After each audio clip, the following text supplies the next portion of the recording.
ایک مسلمان جرنیل جس نے صرف 12,000 سپاہیوں کے ساتھ یورپ کی عظیم طاقت کو گھٹنے ٹیکنے پر مجبور کر دیا۔ کیا آپ نے کبھی سوچا ہے کہ اسپین، جو کہ مسلمانوں کا عظیم علمی اور تہذیبی مرکز تھا، اس کی بنیاد کن ہاتھوں نے رکھی؟ وہ کون تھا جس نے سمندر کے کنارے اپنی کشتیوں کو جلا کر صرف ایک ہی نعرہ بلند کیا، اب پیچھے ہٹنے کا کوئی راستہ نہیں، یا فتح یا شہادت؟ یہ کہانی ہے طارق بن زیاد کی، ایک غلام جو جرنیل بنا، ایک جرنیل جو فاتح بنا، اور ایک فاتح جس کی تاریخ میں آواز دبانے کی کوشش کی گئی۔ طارق بن زیاد۔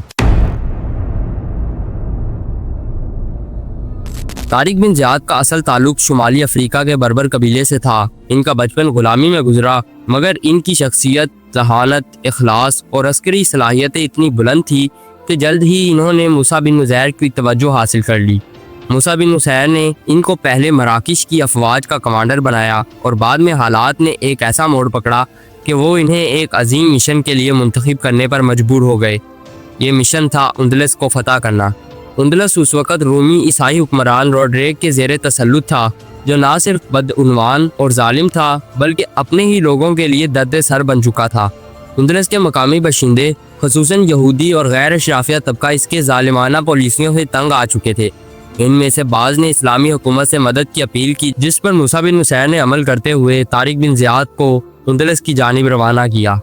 سن 711 عیسوی رمضان المبارک کا مہینہ، طارق بن زیاد نے 12,000 مجاہدین کے ساتھ بحیرہ روم کو عبور کیا اور اندلس کے جنوبی ساحل پر اترے، جہاں آج بھی جبل طارق یعنی جبرالٹر موجود ہے۔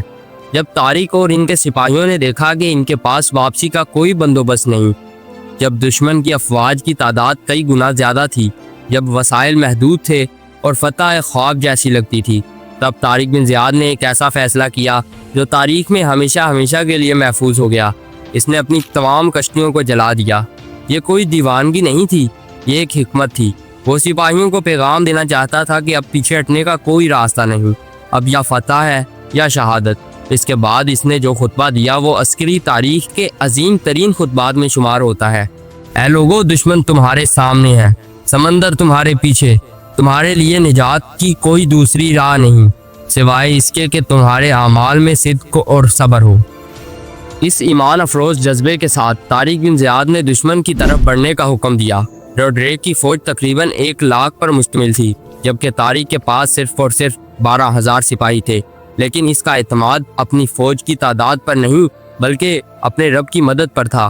ایسی جنگ چھڑی کہ وادی لقا کا میدان 3 دن تک خون میں نہاتا رہا، لیکن طارق کی قیادت، جنگی مہارت اور سپاہیوں کی ایمانی قوت نے فیصلہ کن کامیابی حاصل کی۔ روڈریک مارا گیا یا بھاگ گیا، تاریخ اس پر متفق نہیں، مگر جس پر سب متفق ہیں وہ یہ ہے کہ اس دن اندلس مسلمانوں کے قدموں میں آ گیا۔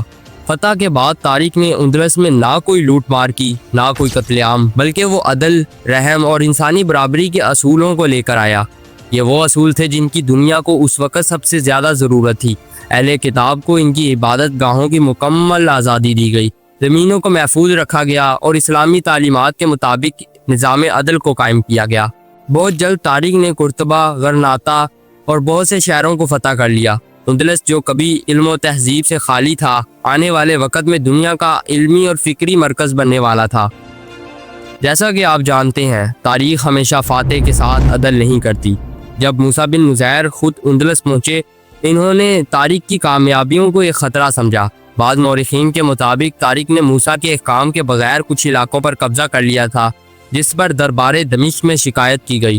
اموی خلیفہ ولید بن عبد الملک نے دونوں کو دمشق طلب کیا، جہاں نہ طارق کو کوئی انعام ملا، نہ اس کی خدمات کا اعتراف کیا گیا، بلکہ وہ گمنامی کی چادر اوڑھ کر گوشہ نشین ہو گیا۔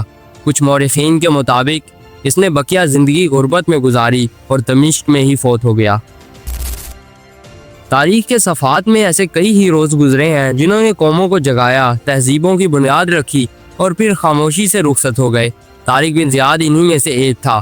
اس کی مثال اس شمع کی سی ہے جو اندھیرے میں جلائی جاتی ہے، خود تو جلتی رہتی ہے مگر دوسروں کو روشنی دیتی ہے۔